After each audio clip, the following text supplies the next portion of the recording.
जैसे कि आप सभी लोगों ने मेरी पिछली वीडियो यानी कि दिल्ली से और कैंची धाम की देख ली होगी।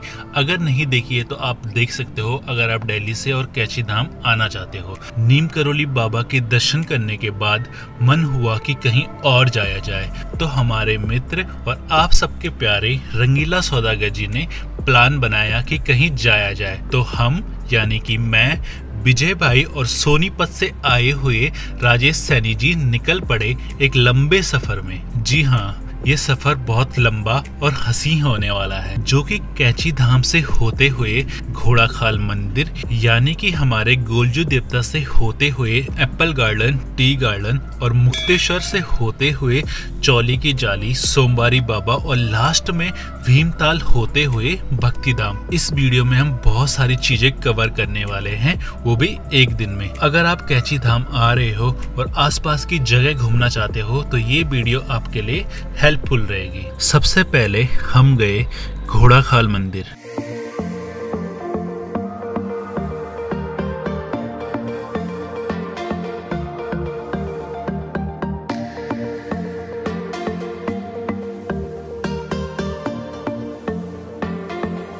अभी पहुंच चुका हूं मैं घोड़ाखाल में और ये है जी सैनिक स्कूल घोड़ाखाल का। यहाँ पे आपको ATM भी मिल जाएगा और ये रास्ता है ऊपर जाने का। तो चलो फिर चलते हैं। और मेरे साथ सर हैं और विजय भाई अभी गाड़ी साइड में लगा रहे हैं।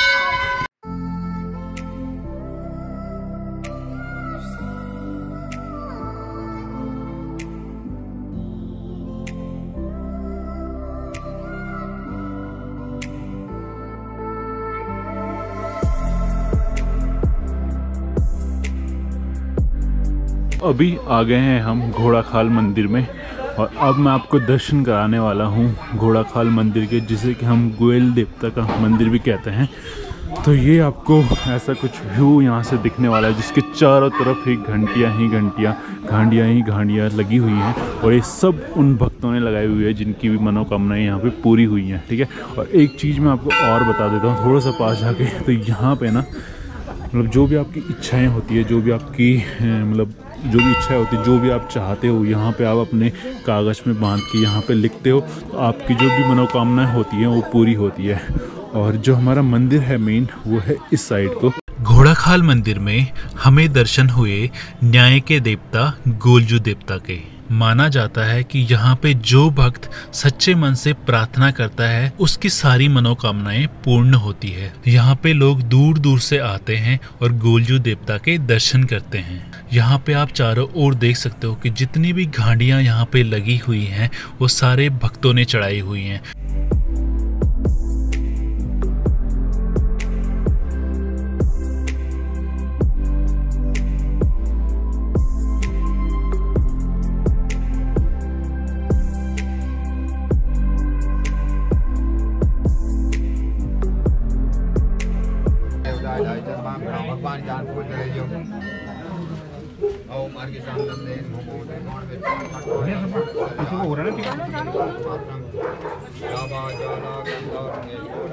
दोस्तों, मैं हूं रंगीला सौदागर विजय वर्मा। तो मैं आपको दिखाने जा रहा हूं घोड़ाखाल। यहाँ पर इधर ले आना, ऊपर ले आना। ये देखो, ये जो घंटा है ये नेपाल के नरेश ने चढ़ा रखा है। सभापति श्री गिरिजा प्रसाद कोइराला, मनीषा कोइराला जी के पिताजी परिवार से।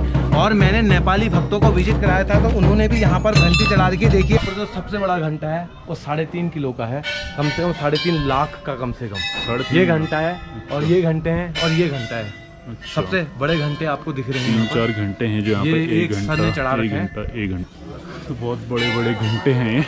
और यहाँ पे आपको ना देखने को जो मिलता है वो मिलता है, सामने ही है शनिदेव का मंदिर और उसी के साथ माँ काली देवी का मंदिर। तो यहाँ पे आप वो भी दर्शन कर सकते हो। यहाँ पे आप देख सकते हो माँ काली देवी के दर्शन आपको हो जाएंगे। घंटियाँ जो इतनी बंधी हुई हैं मंदिर में, ये किस पर्पज के लिए बांधते हैं भक्त? अच्छा, जो ये घंटियाँ बंधी हुई हैं, कुछ लोग मन्नतें जब पूरी हो जाती हैं उसके बाद वादा करते हैं, और कुछ लोग जब मन्नतें मांगने आते हैं तो घंटी बांध के जाते हैं। दूसरी बात, और जो ये कागज़ देख रहे हैं आप, जितने भी अपने कागज़ ये लिख रखे हैं, तो ये अपने मन की मुरादें या तुम्हारे जो समस्याएं होती हैं गोलू देवता को सबसे न्याय के बड़े देवता माना जाता है। जब दुनिया में कहीं कोई जज इंसाफ नहीं कर पाता है तब ये गोलू देवता इंसाफ करते हैं। और लोग बाग अपनी प्रॉब्लम, जैसे इन्होंने लिखा है भतीजे के अपने पैरों में कुछ लिखा है क्योंकि पढ़ा जाता नहीं है, तो ये समस्याएं लिखते हैं। कहा जाता है कि जब मनोकामना पूरी हो जाती है या कुछ ज़मीन का केस चल रहा हो या डिवोर्सी का केस चल रहा हो या कोई किसी चीज़ का कोई भी समस्या नहीं, जब जज का मतलब जब तुम्हें कहीं से धोखा मिला हो, कोई पैसे ना दे रहा हो, गलत तरीके से कितने, तो वो लिख के जाते हैं। बाकी अपनी मन की मनोकामनाएं भी लिख के जाते हैं, तो वहाँ लिख के जाते हैं। लिखने के बाद जब वो पूरी हो जाती है तो किसी भी एक कागज़ को, क्योंकि अपने कागज़ को ढूंढ पाना तो मुश्किल है, किसी भी एक कागज़ को खोल के वो लोग चले जाते हैं। या जब बारिश होती है ये ऑटोमेटिकली कागज़ गलता है और ख़त्म हो जाता है, तो उनकी मनोकामनाएं पूरी हो जाती है। कभी भी आप यहाँ पे आते हो ना और कोई आपकी ऐसी इच्छा है कि जो आप मांगना चाहते हो यहाँ पे, तो आप यहाँ पे आ सकते हो और यहाँ पे अपनी जो भी इच्छा है वो यहाँ पे लिख सकते हो। और आई होप कि गोलू देवता जो भी आपकी इच्छा है वो पूरी करेंगे।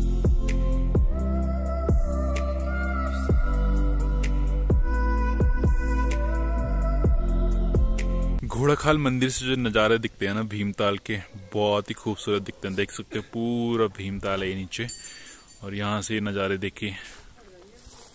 घोड़ाखाल मंदिर के दर्शन करने के बाद हम निकल पड़े एप्पल गार्डन की ओर। एप्पल गार्डन की ओर जाते हुए रास्ते में ही पड़ता है टी गार्डन, तो अगर आप चाहें तो 40 रुपए का टिकट लेके टी गार्डन भी घूम सकते हैं। हम सीधा निकल पड़े एप्पल गार्डन की ओर।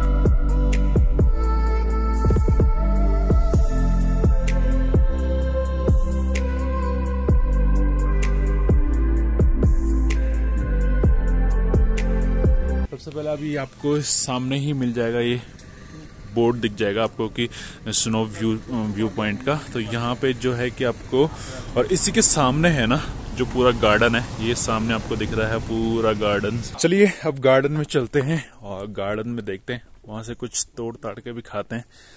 और ये हमने खोला है गेट और ये हम गए अंदर। एप्पल गार्डन जो कि 55 एकड़ में बना हुआ एक खूबसूरत गार्डन है जिसमें कि अनेक प्रकार के फल लगे हुए हैं। अगर आप मुक्तेश्वर जा रहे हैं तो रास्ते में ही आपको एप्पल गार्डन दिखने वाला है। यहाँ जाने के लिए आपको मात्र 50 रुपए की टिकट लेनी पड़ेगी और आप घूम सकते हो पूरे एप्पल गार्डन में, जिसके साथ साथ आप वहाँ के फलों का आनंद भी ले सकते हैं। साथ में गाइड भी रहेंगे या फिर गाइड रहेंगे, गाइडिंग में खुद करता। अच्छा, तो गाइडिंग सर यहाँ पे खुद करते हैं और आपको पूरे वृक्षों के बारे में बताएंगे और फ्रूट्स के बारे में बताएंगे। जैसे यहाँ पे सेब है, नाशपाती है, बहुत सारी प्रजातियां हैं। जो अगर आप कभी मुक्तेश्वर वाले रूट से आते हैं तो यहाँ पे जरूर विजिट करें एप्पल गार्डन में। आपको सामने ही दिख जाए, खपराड़ है यहाँ का नाम है, खपराड़ है यहाँ का नाम। तो आप आइए यहाँ पे और एंजॉय करिए। चलो भाई साहब, अब हमारे लिए जरा सेब पेड़ में चढ़ने की वर्ल्ड हैबिट। अच्छा, पुरानी। हाँ, वैसे पहले तो हम भी चढ़ते थे बट अब तो नहीं चढ़ पाते। अब तो मुझे डर लगता है पेड़ में चढ़ने में। अब देखो जी, ये हमारे लिए तोड़ेंगे यहाँ से सेब। बस लाओ, सब यहाँ से तोड़ रहे हैं। दे दो, हमको भी दे दो। खाते हुए लो फोटो। लो भाई फ्रेश साहब, ये है जी फ्रेश फ्रूट एप्पल, पेड़ से तोड़ा हुआ। और चक्के को यार ज्यादा देखिए जी, आइए यहाँ पे और मजे लीजिए प्यारे प्यारे सेबों का। पहले यार हमारे गांव में भी बहुत होते थे, तो हमारा भी पेड़ था ऐसे ना। कहाँ, गढ़वाल में? हाँ, गढ़वाल में हमारा भी पेड़ था। टेरी या उसमें टेरी गढ़वाल है, पौड़ी गढ़वाल। पौड़ी गढ़वाल, हाँ, तो वहाँ पे भी होते थे ऐसे। आप भी कभी आते हो यहाँ पे तो एंजॉय जरूर करना। मेरा नाम हरीश है, मैं स्नोवी ऑर्चर्ड में जॉब करता हूँ और यहाँ पे कुछ हमारे जो प्रोडक्ट हैं, जैम, चटनी, पीच, जो भी यहाँ फ्रूट होता है, जैसे पीच, आड़ू और प्लम हो गया, खुमानी होगी, उनके हमने जैम चटनी बना के यहाँ पे हम बेचते हैं। और दूसरा हमारे पास यहाँ का वाइल्ड हनी है जो यहाँ उत्तराखंड के इंडिका मक्खी का। अच्छा, कितने ये जो फ्रूट वगैरह होते हैं सब ये आपके गार्डन में होते हैं? हमारे गार्डन में ही होते हैं। वही चीज हम अवेलेबल कराते हैं जो हमारे गार्डन में होता है। आउटसाइड से हम कुछ नहीं, बाहर से कुछ नहीं कराते। तो जैसे कि कोई किसी बंदे को आपसे कुछ प्रोडक्ट मंगवाना हो तो कैसे मंगा सकता है? मैं पर्टिकुलरली अपना कार्ड देता हूँ। अच्छा। तो विजिटिंग कार्ड में उसमें एड्रेस में हम अभी जैसे भी अगर डिमांड होती तो मैं उनको कोरियर कर देता हूँ। अच्छा। और 1 साल बाद हमारे इंडस्ट्री हम थोड़ा अभी कोविड की वजह से काम नहीं कर पाए, तो अभी इस साल काम हुआ है, तो अगले नेक्स्ट ईयर हमारा अमेजोन पे भी मिलने लग जाएगा। अमेजोन पे मिलने लग जाएगा यहाँ से। देखिए जी, यहाँ पे है ये नाशपाती, ये हमारे गांव में भी होते थे पहले। और ये हनी है। आपका गाँव है? मेरा गांव भी उत्तराखंड में ही है, गढ़वाल में। एप्पल गार्डन से हम निकल पड़े मुक्तेश्वर की ओर और यहाँ से आगे का सफर बहुत खूबसूरत है, जो कि आपको दिखने वाला है।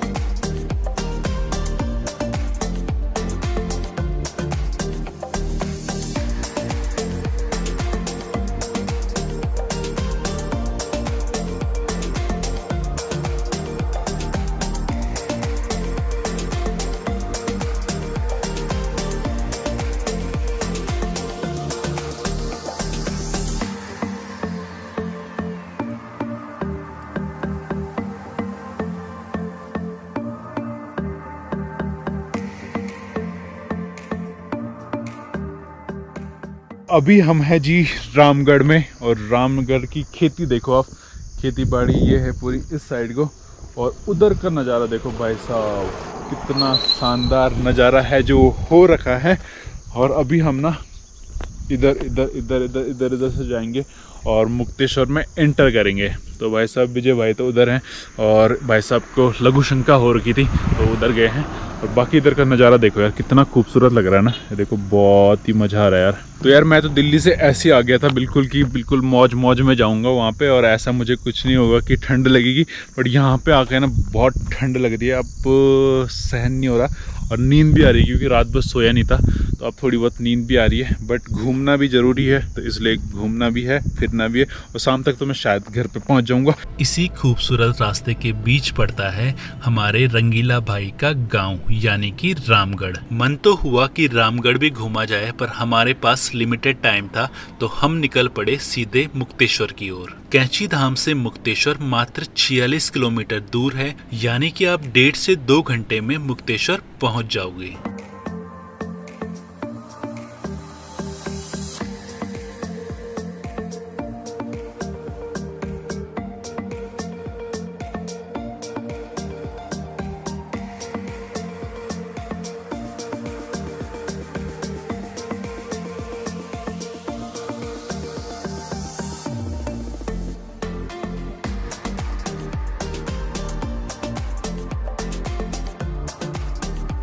सो वेलकम टू मुक्तेश्वर। हम फाइनली पहुंच चुके हैं मुक्तेश्वर में, और सबसे पहले हम दर्शन करने वाले हैं भोलेनाथ के, मुक्तेश्वर महादेव के। तो अभी हम जा ही रहे हैं मंदिर की ओर।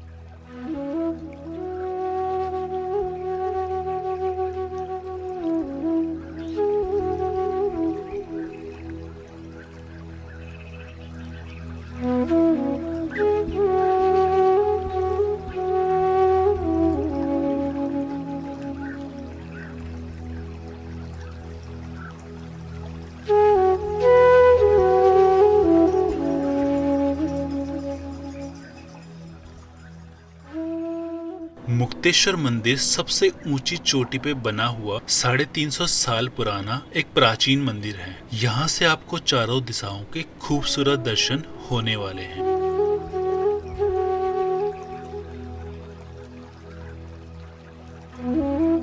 ये जगह बहुत शांत है, यहाँ पे आपको शांति का बहुत खूबसूरत अनुभव होने वाला है।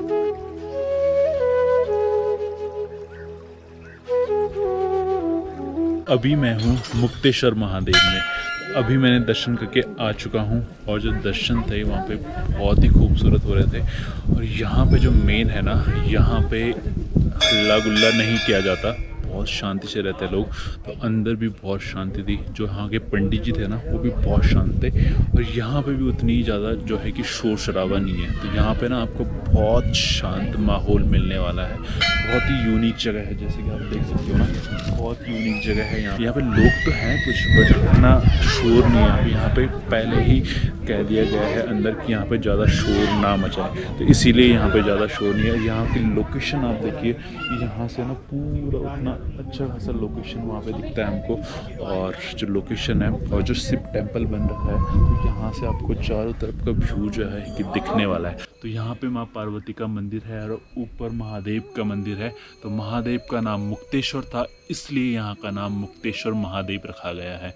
और जो जगह है वो बहुत ही खूबसूरत है, बहुत शांत है। तो जब भी आप यहाँ पे आओ ना, प्लीज़ शांति बना के रखें। अगर आप यहाँ पे आ रहे हो तो इस जगह को विजिट करना बिल्कुल भी मत भूलना।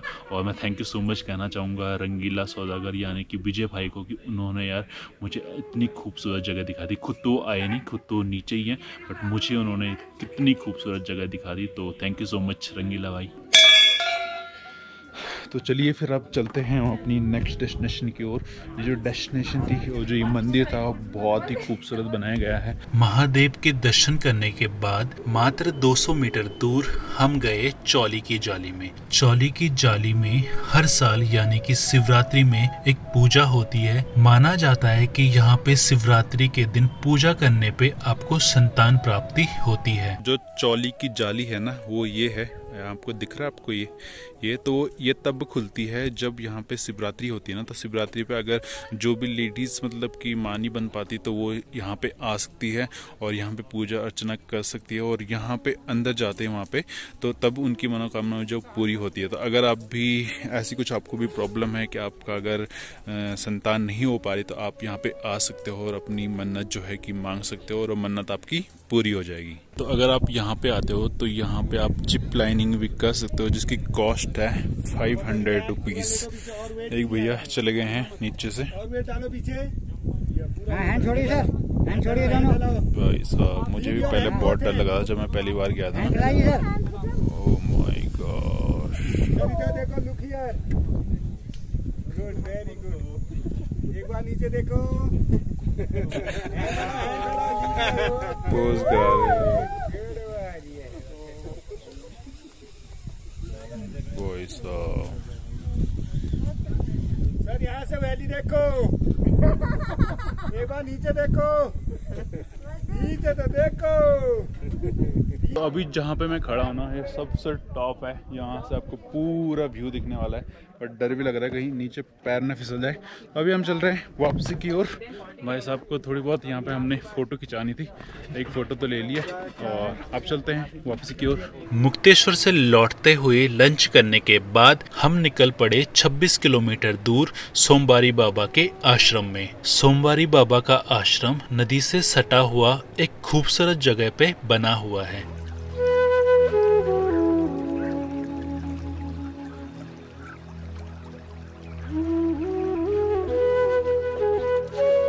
अभी हम आए थे सोमवारी बाबा में और सोमवारी बाबा के बारे में बताएंगे हमारे रंगीला भाई साहब। तो सर बताइए कुछ ज़रा। तो दोस्तों सन 1985 के आसपास बाबा जी यहाँ आए थे। तो कहते हैं उत्तराखंड को देवभूमि बोलते हैं। तो पहला स्थान यहाँ जो बाबा जी का स्थान है वो समाधि स्थल है, और कांकड़ी घाट में तपस्थली है, वहाँ तप किया था।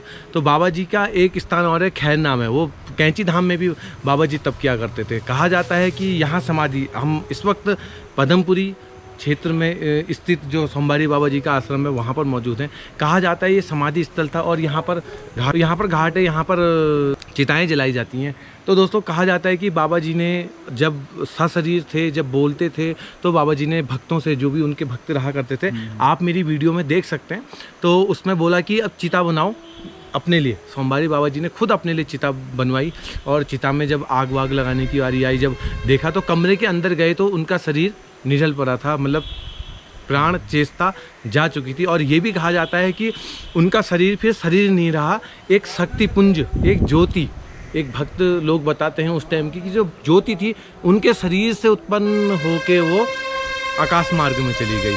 तो उनको जलाया, पंचाग्नि भी नहीं दी गई, तो उसी तरीके से चिता जला दी गई। तो यहाँ पर समाधि स्थल है, कभी भी आप आएँ, मन की मनोकामनाएं पूरी होती है। कहा जाता है कि नीम करौरी बाबा जी के गुरु थे या उन्हीं के समान थे, क्योंकि 1900 में बाबा जी पैदा हुए थे, नीम करौरी बाबा, और ये 1919 में, और कहीं मेरे को पता चला कि 1930। अब कौन सी बात सच है, क्योंकि संतों के बारे में बहुत सारे लोग बहुत सारी बातें बता देते हैं।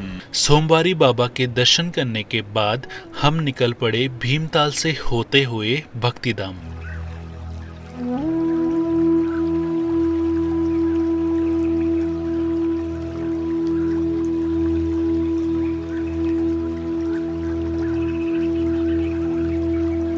भक्तिधाम में आपको मौनी माई और हनुमान जी के दर्शन होने वाले हैं। मौनी माई का मानना था कि इंसान की 80% शक्ति बोलने में खर्च होती है, इसलिए मौनी माई 62 साल तक मौन रही। आप भी इनके आश्रम में जाके शांति का अनुभव कर सकते हैं। तो अगर आप भक्ति धाम के बारे में ज्यादा जानना चाहते हो, प्लीज नीचे डिस्क्रिप्शन में दिए हुए लिंक पे क्लिक करें और भक्ति धाम के बारे में और जानें। इस वीडियो के लिए मैं धन्यवाद करना चाहूँगा हमारे और आपके प्यारे रंगीला सौदागर भाई जी का, जिन्होंने कि हमें इतनी सारी जगह एक दिन में ही घुमा दी। और साथ ही साथ मैं थैंक यू कहना चाहूँगा राजेश सैनी जी का, जिन्होंने कि हमारा साथ दिया। ये है जी गर्मियों का टाइम और देखो कोहरा, भाई साहब ऐसा कोहरा तो जैसे दिल्ली में कोहरा लगता है ना ठंडियों में, यहाँ कोहरा ऐसे ही गर्मियों में लग रखा है। देखो नैनीताल का कोहरा ही कोहरा। अब मैं और रंगीला भाई निकल पड़े हैं काठगोदाम की ओर। काठगोदाम तक का जो सफर था वो बहुत ही हसीन था। भले ही हम जाम के चक्कर में बहुत लेट हो गए, पर हमें यह सफर बहुत अच्छा लगा। अगर आपको ये वीडियो पसंद आई होगी तो प्लीज इस वीडियो को लाइक जरूर करना, शेयर जरूर करना और इस चैनल को सब्सक्राइब जरूर करना। मिलते हैं कुछ ऐसी वीडियो में कहीं और, तब तक के लिए जी बाय बाय।